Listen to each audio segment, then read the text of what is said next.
Great. So in the previous video, you've seen how we may use Big M to solve the LP problems that contains the constraint of greater than or equal to and also an equality constraint. So let's summarize all the steps that we have in the Big M method in this video. The first is that we need to check if there is any right-hand side in our problem that is negative. So we must make sure the right-hand side of each constraint is non-negative.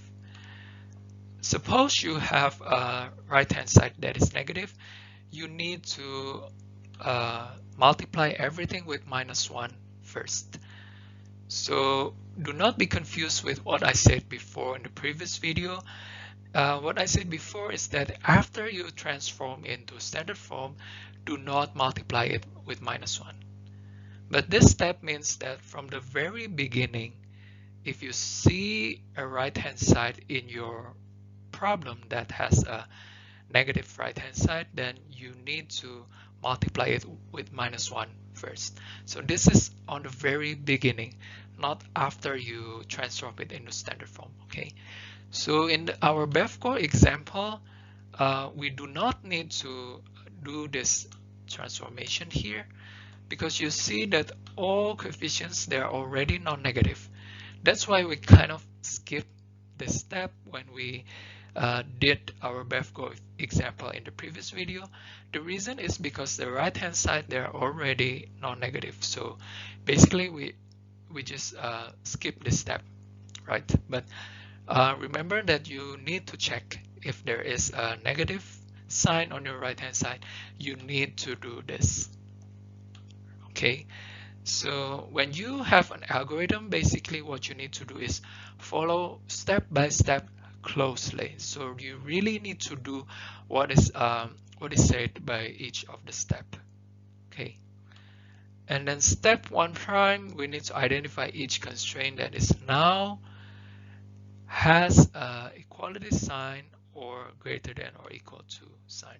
So you just identify, you do nothing, you just need to identify. You notice that, okay, I have a constraint that has the sign greater than or equal to. I also have another constraint that has the sign of equality. In step 2, we convert each inequality constraint into standard form. So adding slack variable for the first constraint and then minus excess variable for the second constraint. And then now this is the place where we add artificial variable. Remember that we will add artificial variable whenever the original constraint is greater than or equal to, or the original constraint is equality sign, and then we do not have any candidate to become basic variable. Okay, so that's where we put A2, so it becomes minus E2 plus A2. And then we put plus A3 because, as I've said before, in row 3 you do not have any candidate to become a basic variable. Now in step 4 is where we penalize all the artificial variables. So M is a very large positive number. For a minimization problem, we are going to penalize the artificial variable by using plus M times A. But for maximization problem, we will penalize the artificial variables with this minus M times A. Okay, so this is how our problem looks after we penalize the artificial variable. Okay, and this become minus because this is the row 0 form where we move everything to the left hand side.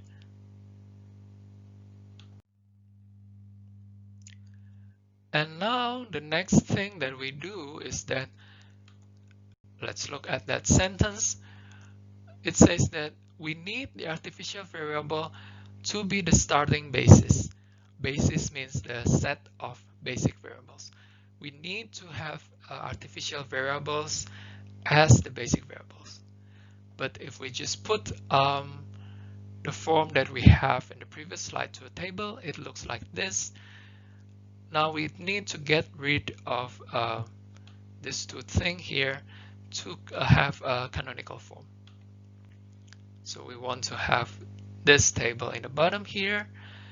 So what we need to do is that we need to multiply the old row 0 minus m times row 2 minus m times row 3. Sorry, I meant we need to subtract the old row 0 with minus m row 2 minus m row 3 such that you get the new row 0 that looks like this. And now we have a table with the correct initial BFS because it's already in a canonical form. Once you have the table with the correct initial BFS, actually you may just proceed using the usual simplex procedure. Means that for the minimization problem, you will pick the variable with the most positive coefficients. You perform ratio tests and pick the smallest ratio, and then you perform arrow or elementary row operation to go to the next BFS and keep going until you reach the conclusion. So that was the summary of the Big M method. You will be able to do that if you follow every single step closely in the Big M method. It's also called an algorithm, so you really need to follow every single step very closely. And then once you do that, I don't think you will encounter any problem at all. Okay, so let me ask you a question to check your understanding. Given this problem, linear programming formulation, and then we convert it into a standard form, and then you add the artificial variable, and then when you want to use the Big M method, you will penalize the artificial variables that you have in the objective function. Which one among these three equations that is the correct objective function? As usual, I will give you the answer after the pause on the video to give you the time to think about the answer.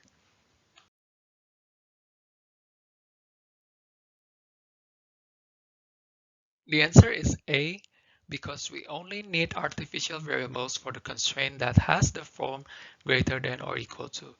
This one, when we convert this into standard form, it will have a slack variable S3, which is already okay to become a basic variable. So we do not need artificial variable 3.